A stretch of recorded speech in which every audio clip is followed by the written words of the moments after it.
Hey, so welcome everybody. Thank you so much for joining us on your lunchtime. Esme and I are both part of Zebras Unite, and this is an event from the Scottish chapter, which I am the leader of. And we are all part of a global movement that focuses on building the capital, culture and community for sustainable, inclusive startups everywhere that maybe don't want to pursue the venture capital path and want to explore doing business differently. So this month, the Scottish chapter has been exploring growing for good. How do you grow your business or your organization in line with your purpose and your values? So we've been talking about product market fit, we've been talking about marketing strategy and branding, and today lovely Esme has joined us to talk about how to build an engaged community from day one and how that can be part of your growth. So thank you, Esme, and I will hand over to you. Yes, thank you so much for everyone for joining. I know it's always quite difficult to devote your time to this kind of thing, especially when everything is online now. But I really hope this can be a really exciting discussion on something that I'm particularly passionate about. And I think can be super useful. But just for some context about me, so I wear several hats, which I'm sure many of you here do. For my day job, I'm a strategy consultant, so I've worked with about 150 startups. I work to sort of help them grow and scale in a way that works for them. My sort of mission is to help products and services come to market that really make an impact on this world. I do that through helping with the products, with marketing, with ops, but something that I particularly love to do is help build strong and engaged communities. And my second hat, as Daisy said, is to work with Zebras Unite and the London chapter lead, so where I am practicing what I preach with community building. So the plan for the next hour is I basically try to condense a 1 hour workshop I normally give to accelerators in the sort of 15 minutes, because I really want to sort of open up that discussion into the problems people are currently having around the community and use this community right now to answer some of those problems. I'm taking the perspective of early stage startups, but I think even if you're later down the line, these things can be applied to. So I'm just gonna share my screen. And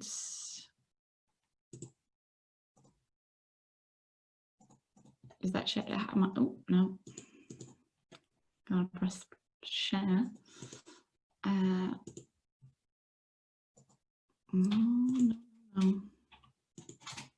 This is where technology fails me. All right, here we go. Present. All right, so I believe, there's lots of ways to build an engaged community. There's lots of things that you can be doing, and we can't cover all of that today. So what I want to cover is like a framework that I believe can really help you from day one understand why you're trying to build a community and how you can do it effectively. And for me, I see it as two different steps. The first step being, how can you make people feel something about your brand? People are interested in feelings, not products and services. You can't go in there from day one and just talk about your product. You need to make them feel a thing. And just to take an example, I take modern fertility. They're a US-based company looking at and they launch and sell fertility tests. Quite a difficult thing to sell, particularly to millennial women who aren't necessarily interested right now or could be very scared. How do you use a community to keep them engaged and make them feel something that's beyond just here is a fertility test, and compete with, competitors that are like, IVF clinics and things like that have a strong hold already in this market? And what they've done is that they've made people feel empowered, they've made people feel safe, and they made people feel knowledgeable. And that is the community that they've built. And that's the brand that they've built to enable them to ultimately sell their product and service, and it made people feel something as well. But how did they get to that point? How did they manage to understand what worked, and acquire a lot of users that way in a very easy and simple and sustainable manner? And this is kind of the framework that I use with my clients to explain how you can go about this from day one. The first one is to understand either your current audience, if you're sort of already through this process and you've got a good number of users or in some kind of initial traction, go out there, market research, speak to them, ask them, but not just on a superficial level, but ask them what their pain points are. I'm sure we're all very familiar with building up personas. To really think about what is their problem, not what we think is their problem, what is their actual problem. And I'll just take an example of modern fertility. So she wants to have, one example of one persona is she wants to have kids in the future, but doesn't know if she can have them. Even if a lot of it is based on, some kind of assumption, you need to have some analysis and understanding of that is what I think my problem is. And I need to make them feel something positive about that pain point. So that's number one. You can do this over a couple of weeks, depending on what resources that you have and what team members that you have. But it's really, really important to understand that. And number two, and I think this is something that's missing from a lot of purpose-driven startups and can really be their competitive advantage, is approach it with your why and think, do you care about what they care about? Are you trying to help them with their fertility? Are you worried about the same things as they are? And a lot of mission-driven startups come because they felt this problem. So really dig into the elements of the problem that you're trying to solve. So for an example, for modern fertility, just because I think examples are really useful for us to understand really what's going on, an example for them could be to empower women to be able to make decisions about their health. That is what the founders came with to start their business. I'm sure lots of you are familiar with the why, how, what framework. If you're not, I would implore you to look at Simon Sinek and understand that framework and how you can get to your proper why by following that framework. This is independent. So your personas and your why are independent projects that you do separately. And then the final element is to bring these two together and find the elements in this framework that connects these two ideas. So what connects your users and what connects the reason why you're here? Because a community cannot work unless you feel really, really, really passionate about the problem you're trying to solve. And so then you come to your to this mission. So as an example, modern fertility makes women feel empowered and feel in control every step of the way, regardless of what their decision is they want to make. So this combines both the problem and your why and makes it that mission. And that is how you want your users to feel every single day. It's not about your product. You don't even want to be talking about it. You want to be talking about those feelings and make sure that you feel that way so that other people can feel that way. So that is step one. Step two is to actually,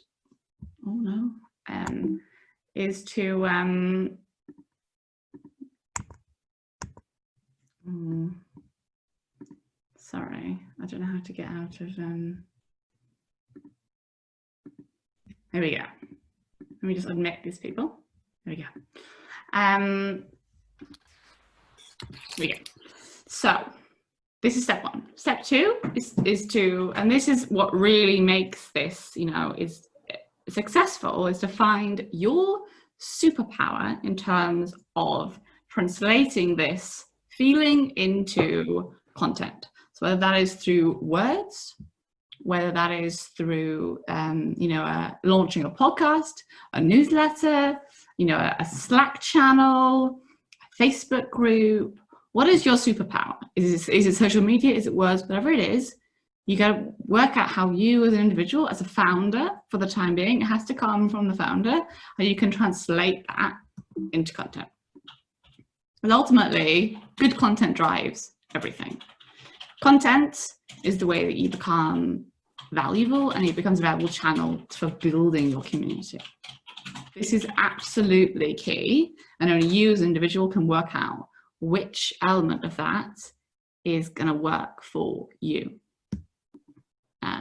For an example, this is modern fertility. So if you remember about their mission is to make people feel comfortable and empowered, this is how they translate that into the content that they produce. So this is the founder of Modern Fertility, this is the CEO, and what she enables you to do is, it's a fantastic lead gen. You enter your email address and you can access her actual fertility profile. So you can be the same journey as her and have complete transparency over what she's doing, and then you can also trust the product because you see it. And it's that kind of thing that's so powerful in making a community. And it's this, when you've really developed this mission, when you've really understood what that feeling is, that becomes the bedrock for the brand that you're trying to create, and ultimately the community. And your community will then talk about those feelings. They'll talk about, you know, how empowering they feel, and then it will translate into, you know, sales in your product, sales in your service. And that's why I think, you know, community is so powerful, because it can be, for two reasons. It can be, you know, a defensible channel. It's, you know, it's not easy. It takes a long time, but you can get people that become your advocates and your ambassadors and spread your message without spending a huge amount of money acquiring people, and you can grow in a sustainable way. And number two is you can, especially for purpose-led businesses, you can co-create your startup, your idea, your products with the people that will benefit from it the most. And that ultimately makes it a much stronger business and a much stronger solution. So to summarize, number one, understand how you want to make them feel and translate that across as many channels as you have. If you're a founder right at the beginning, I would advise pick one channel. You need one kind of sales channel, as it were. Pick a channel that's strong for you and translate your message consistently from your heart, and it will, you know, pay you back in so many different and amazing ways. I think community is the best way that you can get going today if you follow this kind of framework. But yeah, that's a quick summary of the workshop that I normally give. You know, you can get in touch with me, and I can, you know, share more details about that, or even share you with the PowerPoint that I normally share. But what I really wanted to now get back to is, you know, discussing what your actual current struggles are with your community, where you are, and if together we can help sort of answer some of those questions. So yeah, feel free to share the questions in the chat, or I can even unmute you if you want to ask them directly.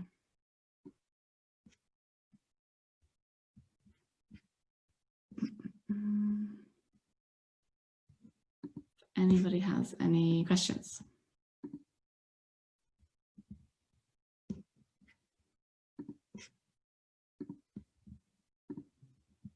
Oh, okay.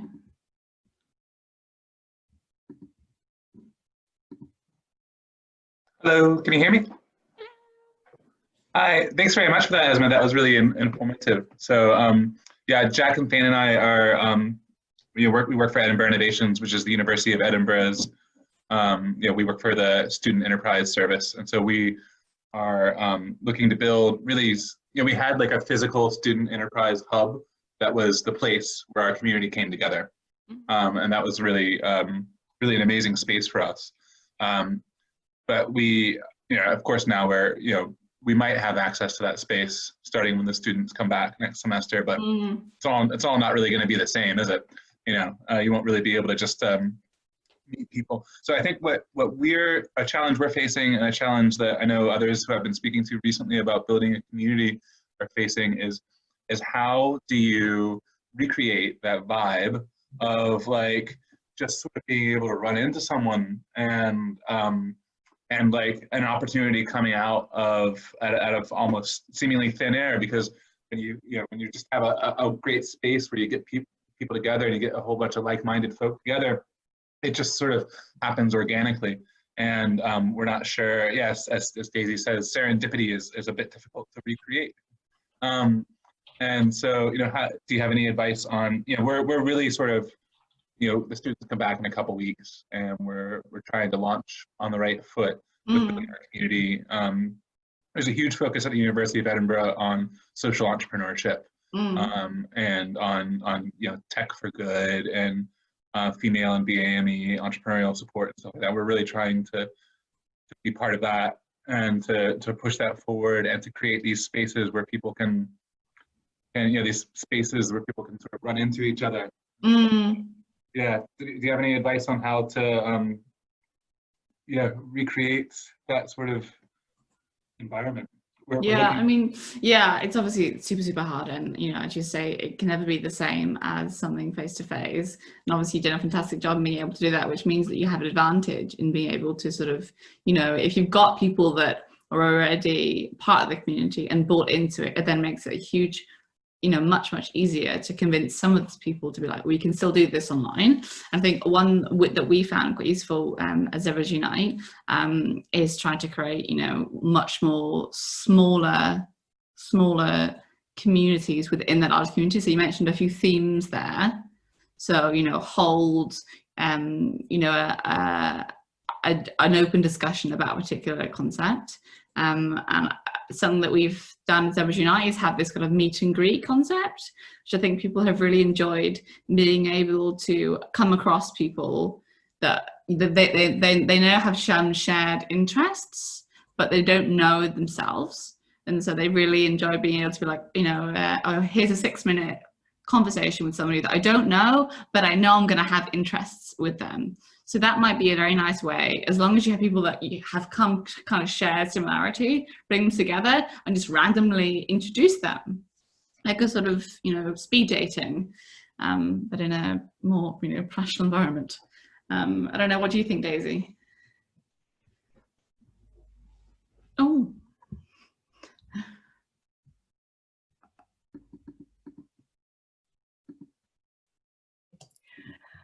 Yeah, totally agree. It's been incredibly hard. I've personally felt that I've had to start from scratch with the Scottish Zebras chapter, because we had regular in real life meetings, like that was our thing. And then to move online has been incredibly hard. But I have really enjoyed the opportunity to work more closely with Esme and the London chapter and to connect people across the UK. So the meet and greets we've had have been really good. We've used Icebreaker for that, which is a little bit different from just being on another Zoom. And when you do bring together people who have common interests, but don't know each other, then putting them together can result in that serendipity that we used to enjoy in the real life events.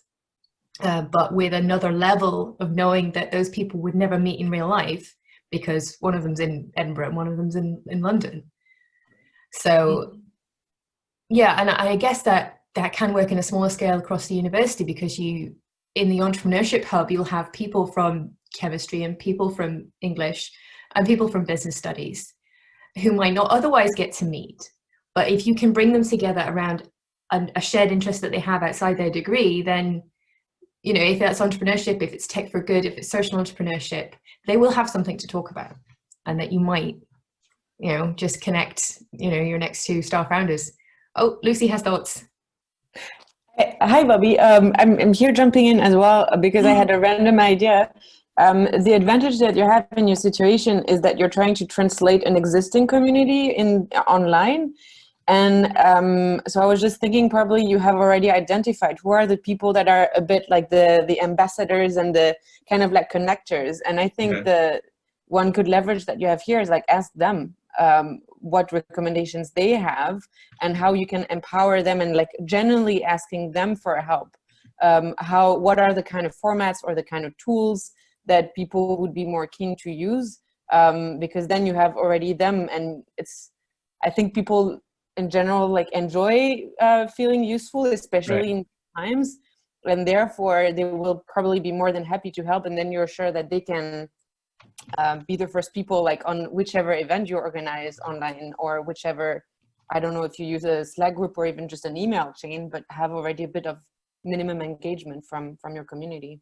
Yeah, that's a great point. Yeah, I mean, people love to help, and with market research, you can get people sort of feeling like they're involved from the beginning, and also get lots of great information out of it. So yeah, we'll have to sort of ask our. And you're absolutely right. We do have we've already got lots of successful clients who are happy to help us out, and that will help us sort of give their opinion on how we can do it. But that's great. Thank you very much.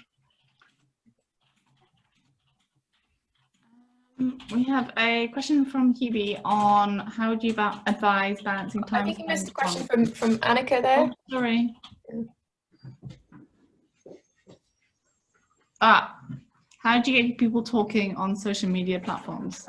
Yeah, that is obviously a massively difficult one. Depending on what social media platforms you're talking about, I'm assuming you mean sort of Twitter and Instagram. I would target, start sharing content and see if there are a few people who are sharing it or engaging in some way, and personally reaching out to those individuals. That's the way that we've always made it really successful, is like getting your early ambassadors. Is anybody doing anything, just jump on that, have a conversation with them, ask them why they're there, make them feel loved, make them feel the thing that you want them to feel, and over time they will naturally start engaging because they feel like this is the place they want to be at. And it's about doing things that don't scale to start with until you've got enough people doing that, and then it will become magic. That would be my advice. Anyone else have any thoughts? Any social media experts?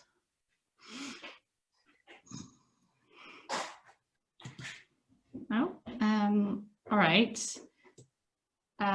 So Hebe's question, from a very small social enterprise, how would you advise balancing time spent on creating content versus seeking out people who follow and building that network to see the content that you've made? Yeah, I mean, great point. Really, really, really difficult. I think the first one is, as I said before, picking a channel for your content. Whether it's a newsletter, whether it's social media, and do not spread yourself too thinly. Pick one thing and really, really go for it. And within only that channel, find the people that are, engaging, and the people that are the sort of influencers in that space, and engage with them only. And so you end up actually doing a lot more with a lot less. That would be my first suggestion. But yeah, it's very, very difficult. But as long as you're thinking about every single piece of content is also about using it in multiple ways.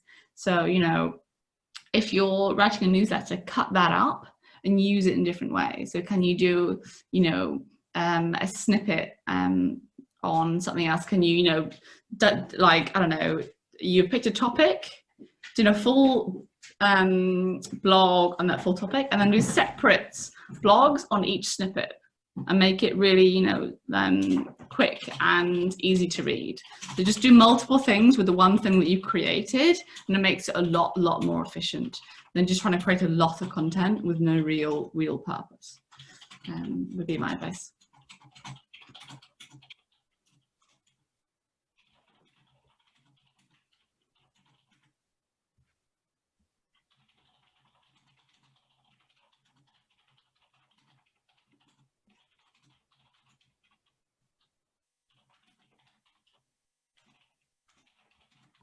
To answer your question. Anybody else got any issues around community? Daisy, have you got any questions? I think my question was the same as Bobby's, really, and those are the challenges I think we've all been facing, and that the world has changed.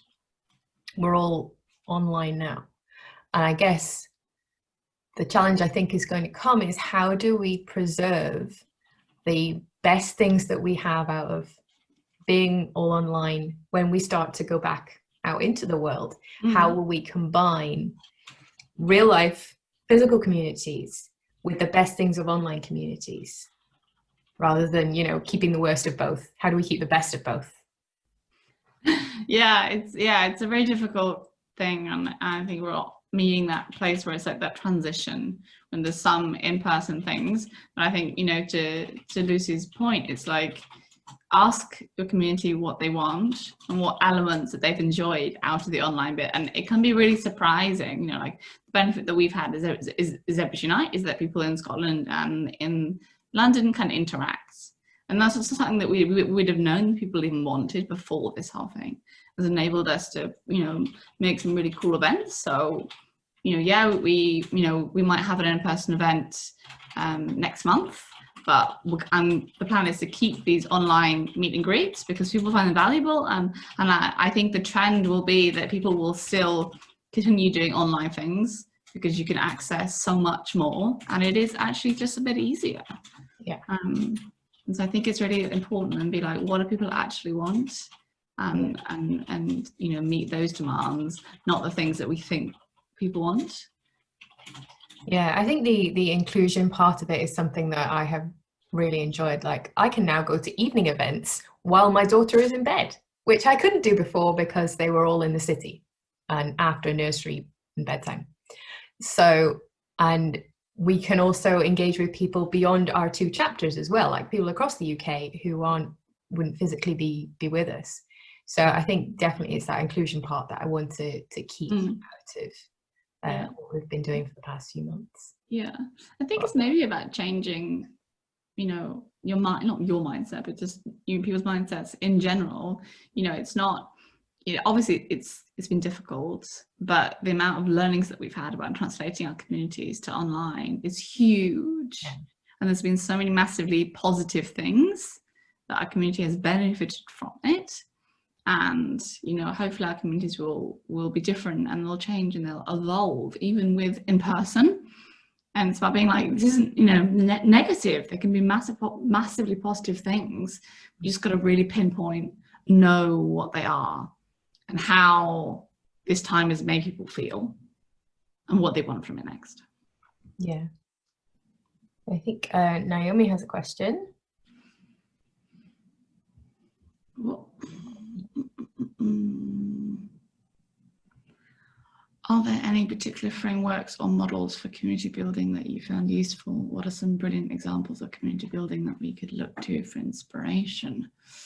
Oh, particular frameworks or models for community building. That's a difficult one because there's so many different ways to build a community.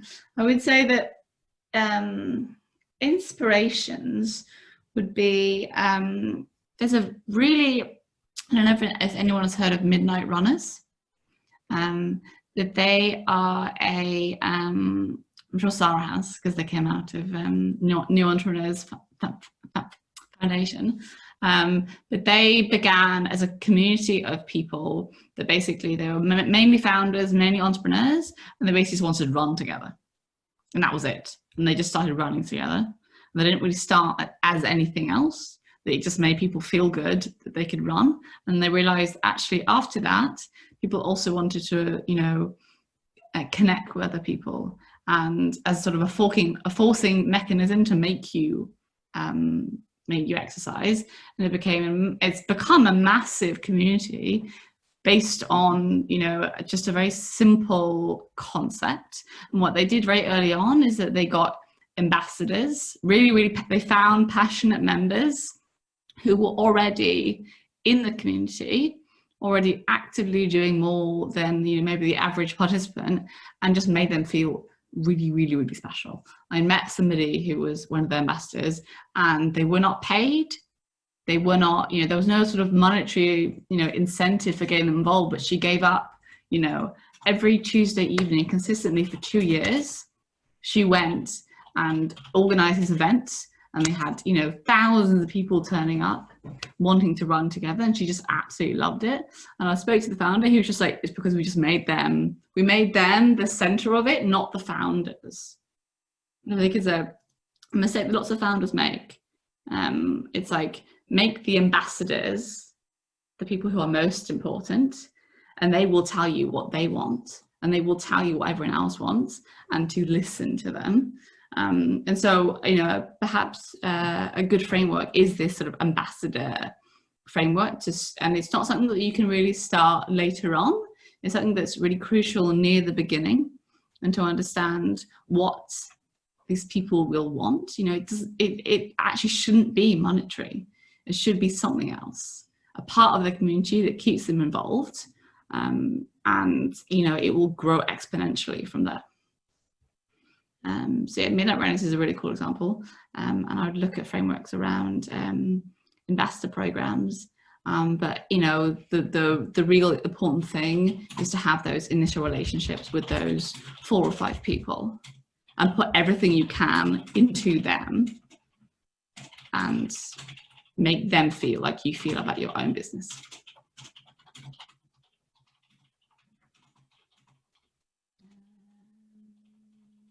Cool. Okay, I think Sarah next. What's the current opinion on email newsletters? My instinct is open rates are low, but what have you found?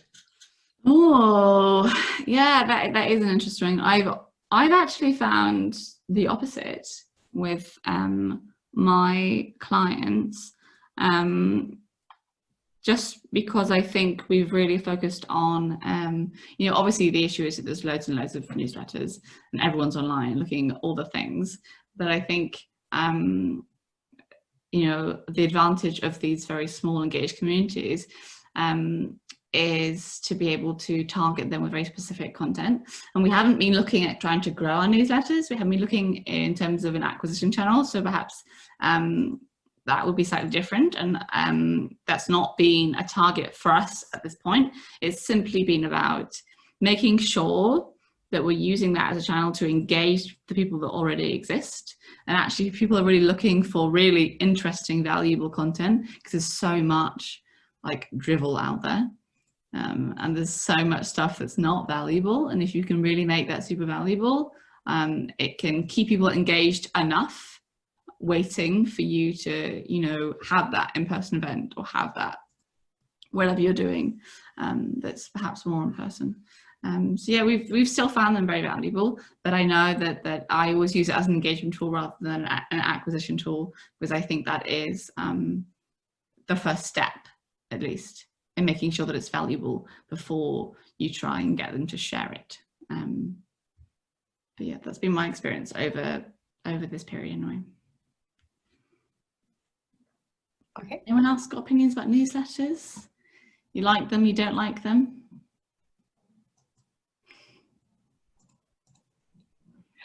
Okay, should we move on to the next one? Ellen says, do you have any tips for balancing competing views from your community, especially when you're using their feedback to develop a product or service?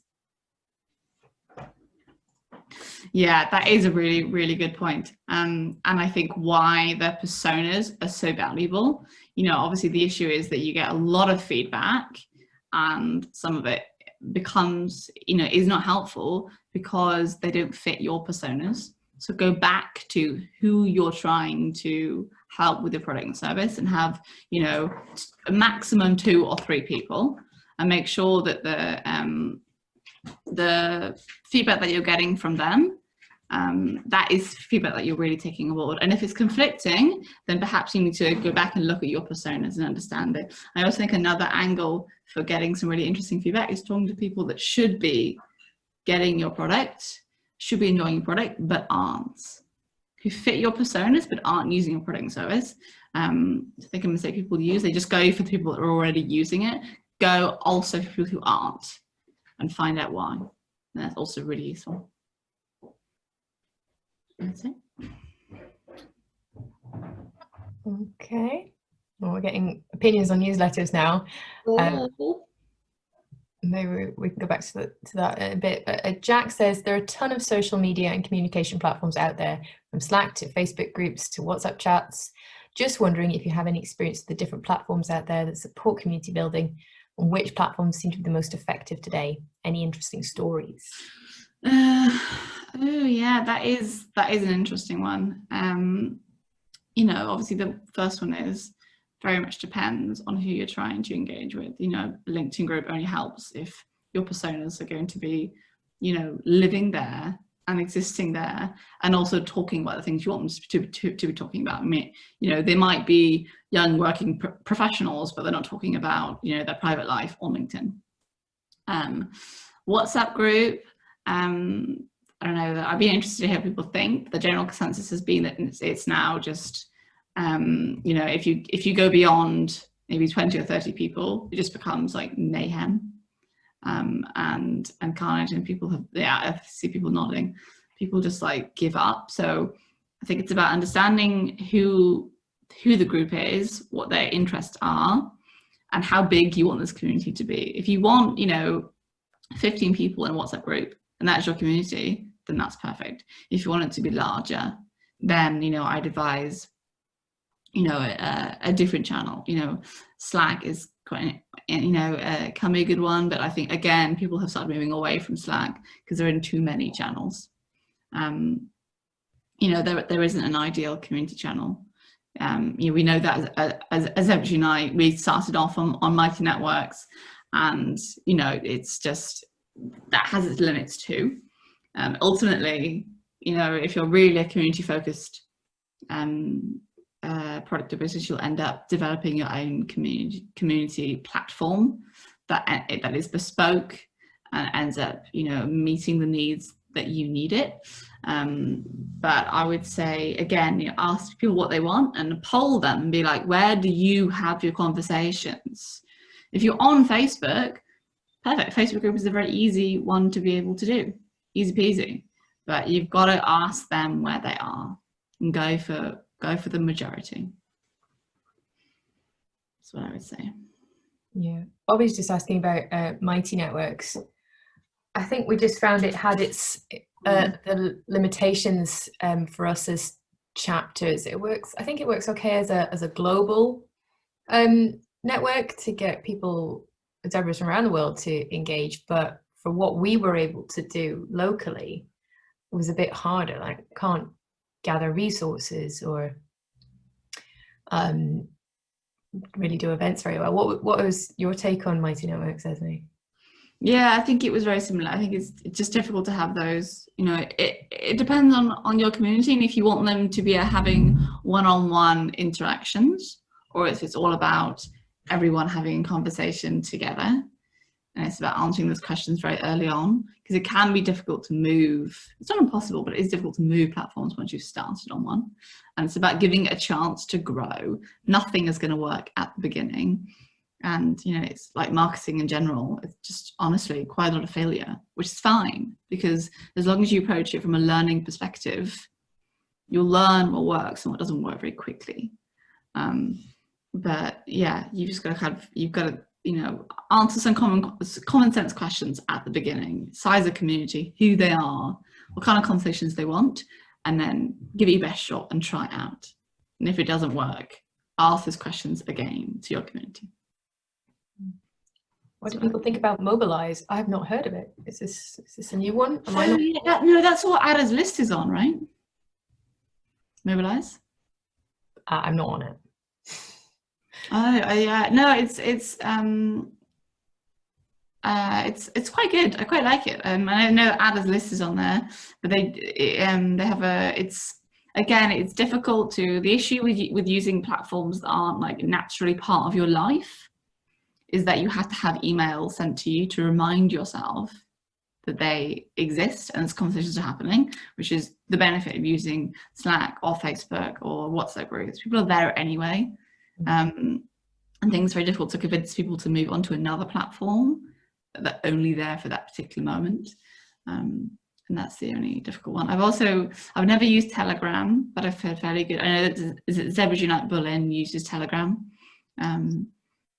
which they've been quite positive about. But again, you know, I think it's, you know, a smallish number of people who want to talk on Telegram, and so therefore I think the platform works. Okay, I might go back and read some of the comments about newsletters now. I know people did have some opinions. I like them when they involve more personal stories about the community. That's a good one. They're more effective with one solid, clear call to action. Yeah. Sometimes when you're doing them, you feel like you're sending them into a void. But recently we've had getting more responses and feedback to them, which is great. One way we've upped engagement with the newsletter is by introducing a community notice board featuring news, updates, opportunities from the community. And I guess that harks back to that personal stories. You're sort of making it a bit more human if you add those stories and from the community. Yeah, definitely. It's like, just think about whether you'd want to read it. And if you don't want to read your own newsletter, then you need to rethink it a little bit. is how you got to be that kind of, have that kind of, perspective on it.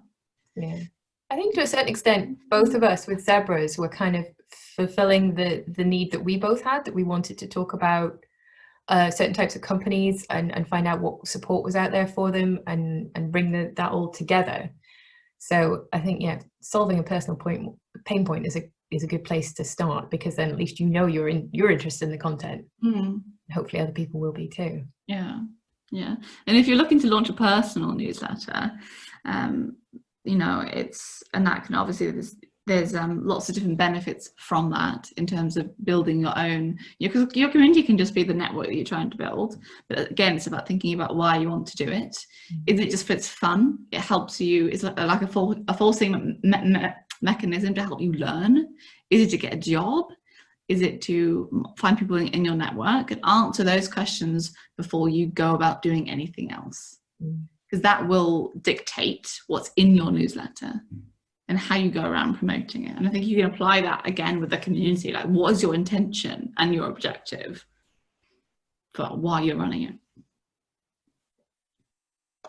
Yeah.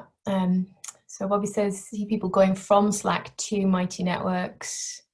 Naomi also agrees on Slack. Yeah, too many Slack channels is a real issue. I actually think Facebook groups are unrelated and still have a lot of engagement, but only suitable for certain sorts of community. Yeah, definitely. I mean, it's like you said about LinkedIn. It's for specific groups and what people want to share on there. Bobby had an onboarding process with Mighty Networks, but after that it just becomes a website. I just had to check and then faded away. Yeah. Just started using Tribe. It's another one I've not heard of, but I'm looking to that. Have you had to build communities within an organization? E.g. Esme, how well do you think NEF do at creating a sense of community among their classes? Good question, Sarah. I think they've done, so for context, NEF is the New Entrepreneurs Foundation. It's like a entrepreneurship program to help you start your business, and they have like yearly cohorts. And I think in terms of like the alumni, they've done a really good job of connecting. There's like I think 200, 300 people in their alumni who are all entrepreneurs, and they simply have a Facebook group, and it's super simple. And it allows you to, share what you're up to, ask for things, very clear what you want out of the NEF community. But in terms of the cohorts, they've really struggled to get people connected, because I think people are from very different places and different, they're too different. And it wasn't, I think the downfall was that they didn't know why people were connected to each other beyond just entrepreneurship. It didn't make people feel anything about entrepreneurship or why they should be around other people who are also entrepreneurs. And I think that's also the key to communities. Like, why is there a community? Why is it beneficial for me to do this with somebody else? Because if it's not, it's a lot of effort. And it's a big question you have to try and answer around your community, I would say. Yeah, Sarah says the NEF Facebook group is basically the only reason I use Facebook now.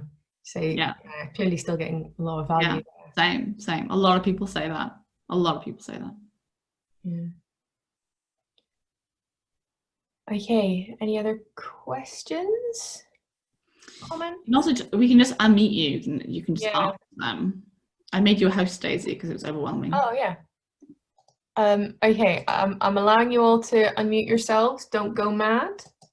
I thought I did that, and then I'm not sure I did. Maybe. So yeah, I mean, feel free to just have a bit of a free for all now if you have comments. Yeah, sure. Go ahead. I'll bump in. Sorry, I'll do the tea in a second. Right, that's really interesting that you say that, Esme, about connecting on entrepreneurship, because it sounds really obvious, right? Well, this person's building a startup, that person's building a startup. Of course, those people are going to talk. But how do you actually build those strong one-on-one connections? You know, I know you, Esme, a lot better than other people who've done that. Like, why is that? Obviously, it's to do with affinity and things like that. And I'm trying to build a community of founders who are building startups that reduce climate emissions, carbon or equivalent emissions significantly. So if anybody's interested in that kind of thing, please do message me privately, by the way, particularly if you're really early stage. And it's interesting when we sit down as a team and we discuss about how we want to empower our community. It's kind of like, well, it's obvious we're all working to save the planet, and there we are. Now, we also understand that nobody wakes up in the morning and says, oh, I need to save the planet. It's not actually that immediate reptilian need that we all have or think about every day. So it's a really good point that you raise, and it's something I need to go away and think about how do you translate a fairly factual statistical goal of reducing emissions by 1% into something which actually makes them feel good or feels empowered, that goes beyond that. So I don't really have a question, I was just building on what you were saying.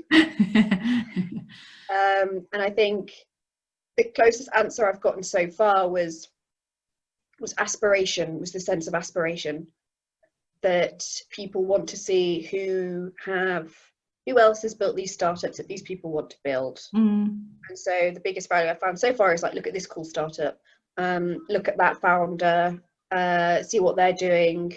This person came from this completely random, like they were an accountant and now they run Impossible Burgers, that kind of journey. So I've gone for aspiration for the time being. But if you have any thoughts, Esme, let me know. I will. I mean, yeah, that's also something that we're looking at in terms of Zebras Unite and these like success stories. Is, you know, like, yeah, you'll bring people together because they have a mission, but like on a more, you know, practical level, how they're going to fulfill that mission to make them feel confident is by having these success stories, people that have already done it, and knowing the nitty gritty of how to do it. So it sounds like it makes a lot of sense. But you know, you'll only know once you start doing it and getting feedback and, you know, how it makes them feel and asking the right questions.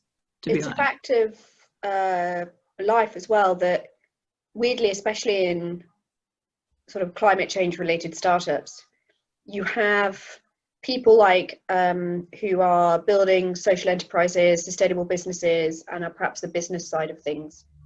And then you have engineers, academics, scientists, postgrads, who are all beavering away in a lab somewhere, perhaps working on something, or a developer, and the two sides don't actually talk.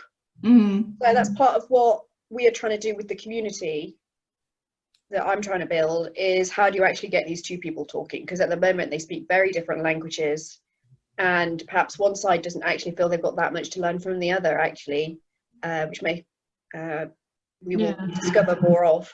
I'd be interested to know, like, it sounds a bit like, you know, entrepreneur first, and how they have technical co-founders and non-technical co-founders, and I'd be interested to know what they have done to enable those conversations on their cohorts. It might be interesting to talk to them. I've been stalking them and reaching out to alumni who've worked there or gone through the process. So, yeah. Well, I know the ex-community manager who I can put you in touch with. Who's that? Georgia? Oh, yes, please. That'd be awesome. Thank you, Esme. We had last year, when we were meeting in real life, a tech for non-tech founders session, and it was a real mix of technical people and charity and social enterprise people who usually, as you say, don't speak the same language and would never usually meet. But actually some really fruitful connections came out of that. Like, stuff is literally being built right now because they met there. So I think the fact that we gathered them together and then gave them something to talk about. Like I said, this is the subject, off you go in small groups and discuss your challenges. And you know, stuff came out of that. It was kind of, you can't compel that serendipity, but you can, you know, invite it to happen. The game-changing ideas, and we need game-changing ideas, I think, to limit global warming, will come from those conversations. So, yeah. Yeah, that's a good point. Yeah. Thanks, Daisy. No problems. I'm keen to call it at 1:30 on the dot, because I know people will have other things that they need to go and do. So if anybody has any last questions or comments, please do dive in. Excuse me. So I was just wondering what you thought, Esme, the biggest sort of things to avoid were killers of the community. Wow. Yeah, good point. I think the main one is just to try and just sell your product constantly. You know, taking this kind of non-fertility example, if they just continually talked about their fertility tests and what benefits they have and how great it is, it's just not of any value to anybody. It's really about like creating that value beyond your product. So N3 content is a very, really valuable one. I think the second one is to not find early ambassadors early on. Is to not have, though, you know, it's a community, it's about bringing everyone together. You need to have, as a founder or the person who's creating the community, have one-on-one interactions with as many people as you can who are interested, and just, you know, talk to them and make them feel like this is what they should do and learn from them. And that will honestly like compound among people. And then it gets to a point where you don't necessarily know everyone, but they know each other. And those, I think, are the two main things I would say. Thanks so much. Yeah, good point. Yeah, I mean, if you have more questions or more points, you can get in contact with me. I'm happy to answer them. I can put my email address here, actually. Yes, good point. Yeah, you can also find us and our chapters at zebrasunite.coop. If you're interested in joining Zebras Unite chapter, being part of the community, or signing up for a newsletter, or a mailing list to hear about more events and things happening like this. So I think it just remains to say thank you very much for sharing your wisdom with us, Esme. That's been really, really helpful and such a good discussion. And thank you to everybody else who's joined us. I hope this was an informative lunchtime for you. And yeah, I hope you have a good week. Take care. Bye. Thank you very much.